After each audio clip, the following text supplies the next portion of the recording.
Olá pessoas, aqui é a Minsai e bora para o anime. É errado tentar pegar garotas de uma masmorra? Ou simplificando, DAMATE. Esse anime se passa em um mundo em que deuses e humanos vivem em harmonia. Para resumir, há muito tempo atrás, os deuses decidiram abdicar de seus poderes divinos para ir ao mundo inferior para aproveitar a vida ao lado de seus filhos. No caso, qualquer pessoa que possui a habilidade de lutar contra monstros dentro das masmorras. E dentre esses aventureiros está Bel Crennel, o protagonista do anime que passa os dias lutando nas dungeons para poder comprar o pão de cada dia. E ele é o único membro da família Hest. Para entenderem melhor, quando um deus escolhe um humano que possui a habilidade de lutar contra monstros e o mesmo aceita, esse humano se torna filho daquele deus e membro da família do mesmo. E como a deusa que Bel segue se chama Hestia, automaticamente ele se torna membro da família Hest. E em uma de suas aventuras, ele dá de cara com um minotauro vesgo que desferiu diversos socos na parede,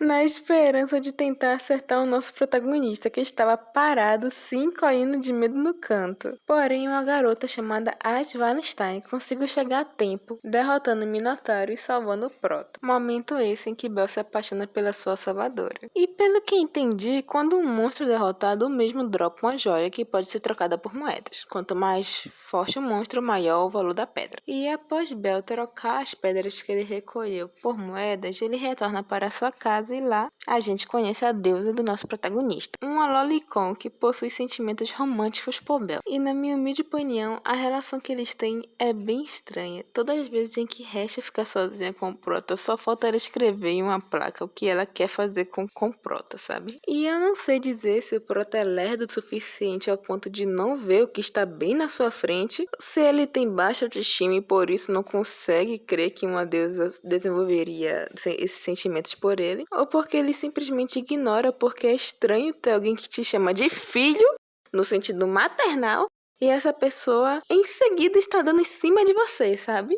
Nem um pouco estranho. Eu nunca torci tanto para uma loira ganhar como eu estou torcendo para esse anime. Pra vocês terem uma noção, já teve uma vez em que essa criatura se deitou para dormir em cima de Bella enquanto mesmo já estava cochilando, e quando acordou, ele jurava que ela deve ter se confundido achando que o sofá era uma cama. Não, véi, não. E ela é contra a Bella se relacionar com qualquer garota que não seja ela, se mostrando ser bem ciumenta e possessiva na maioria das vezes que isso ocorre, o que não é pouco, porque, misericórdia, toda garota que aparece nesse anime quer dar pro Prota, literalmente. É impressionante, velho. Quando nasceu, lambuzaram ele de melado, depois meteram no açúcar. E não, o Prota não tem nenhuma atividade relevante nesse tipo de situação. Muito pelo contrário. Ele se mostra extremamente tímido e envergonhado, apesar que mais pra frente, no episódio 7, ele tentou beijar a Ash quando a mesma estava cochilando, com o inocente objetivo de ensinar Bel a cochilar em qualquer lugar para que ele possa fazer o mesmo quando estiver em uma masmorra sem a menor dificuldade. Eu queria muito que esse treinamento fosse igual ao que Gon e Killua tiveram, sabe? De ficar cochilando de costas para uma parede, segurando uma cordinha que se liga a uma pedra, e toda vez que cochila, essa pedra cai na cabeça e o tamanho da mesma aumenta de acordo, sabe?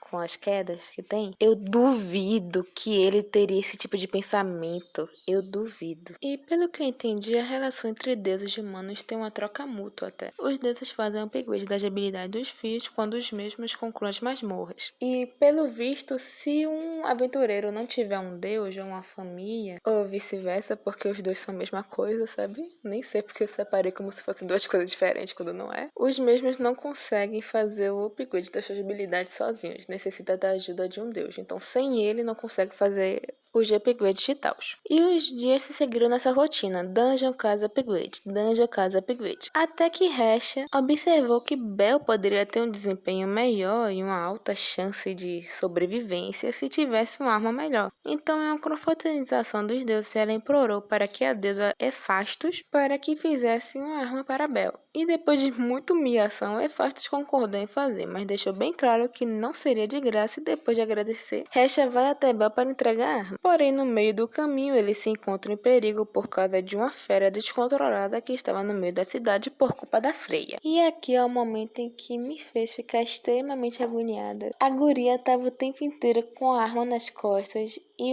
em nenhum momento ela deu arma para ele. Até mesmo quando o coitado fez um discurso motivacional falando que enfrentaria o King Kong para que ela possa fugir porque não aguentaria ver mais um membro de sua família deixar de viver. E ela sai correndo e não dá arma para ele. Teve até tempo de passar um flashback de como se conheceram. E ao terminar o flashback, ela continua sem dar a arma para ele. Tudo isso para que assim o anime possa mostrar o flashback de Hephaestus dando arma para ela, para só ir após a mesma ter dado a volta na cidade para finalmente alcançar o coitado entregando a arma para que o mesmo conseguisse derrotar o Minotauro. Por pouco, né? Porque a arma antiga que ele estava usando tinha se quebrado na luta. E na manhã seguinte, quando Bel estava atrás de novos equipamentos, ele tem o primeiro encontro com uma garota chamada Lirirucas Ard, que mais para frente será suporte de Bel. Honestamente, eu não confiaria nessa garota para ser meu suporte. Se dependesse dela, Bel teria uma luta 2 vs 1 no primeiro encontro que tiveram, porque ela se aproveitou de Bel, porque o mesmo ficou para defendê-la e fugiu. Logo em seguida, quando fez equipe com ele,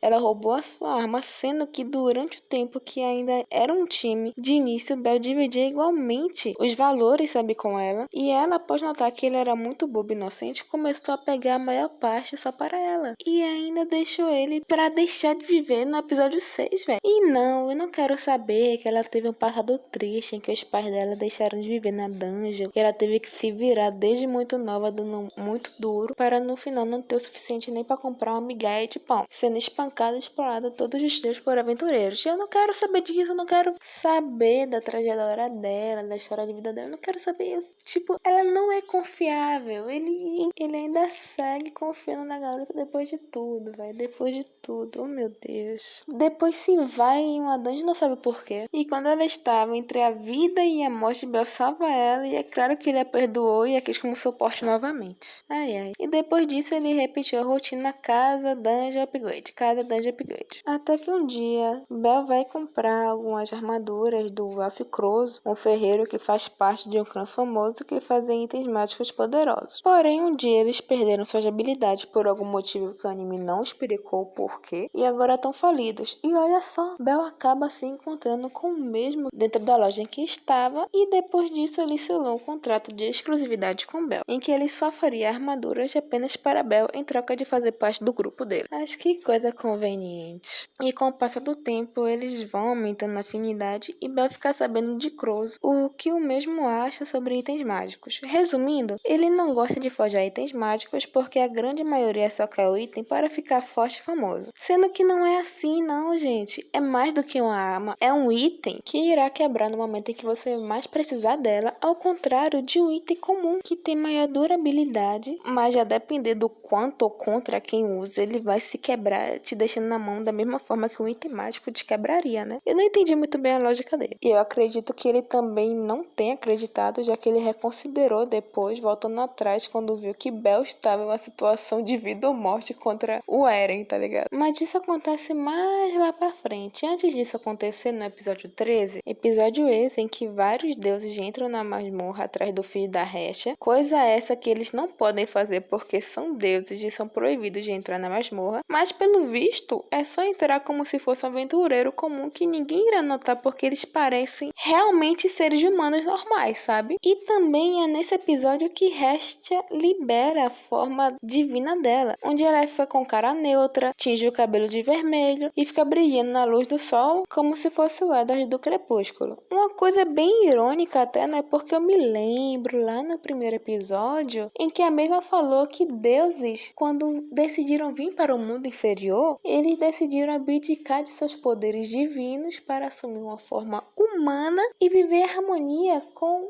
os seres humanos, no caso, filhos deles, sabe? Lá na historinha que fala que eles decidiram ter uma vida com todos os seus inconvenientes e alegrias. Eu lembro dela falando isso no início. Mas enfim, o anime acaba com vários aventureiros junto a Bel se juntando para lutar contra Eren. E eles conseguem até, por muito pouco, e é nesse momento em que Bel enfrenta quase o fato de deixar de viver cara a cara, em em que Crozo percebe que o orgulho dele poderia ter custado a vida de seu companheiro e decide engolir o orgulho e voltar a forjar itens mágicos. Como a própria deusa falou, né, que isso não é uma maldição, é uma bênção, e ele deveria se orgulhar disso, já que não é todo ferreiro que consegue forjar um item mágico, e isso é algo muito surpreendente. Já tem pouco, e o pouco que tem não quer forjar porque fala que uma arma não é um item. Ai, ai. E tirando o relacionamento em que Bel tem com a Resta e na forçação de barra em que toda garota que se encontra com Bel quer dar pra ele, e tirando, né, as pessoas com intenções maliciosas que tem no anime, e a intenção de mau caretismo que o próprio protagonista já apresentou, né, tentando beijar a coitada da Ash Valentine, que tava ali inocentemente tentando ensinar pra ele como é que dorme numa dungeon. Esse anime é bom.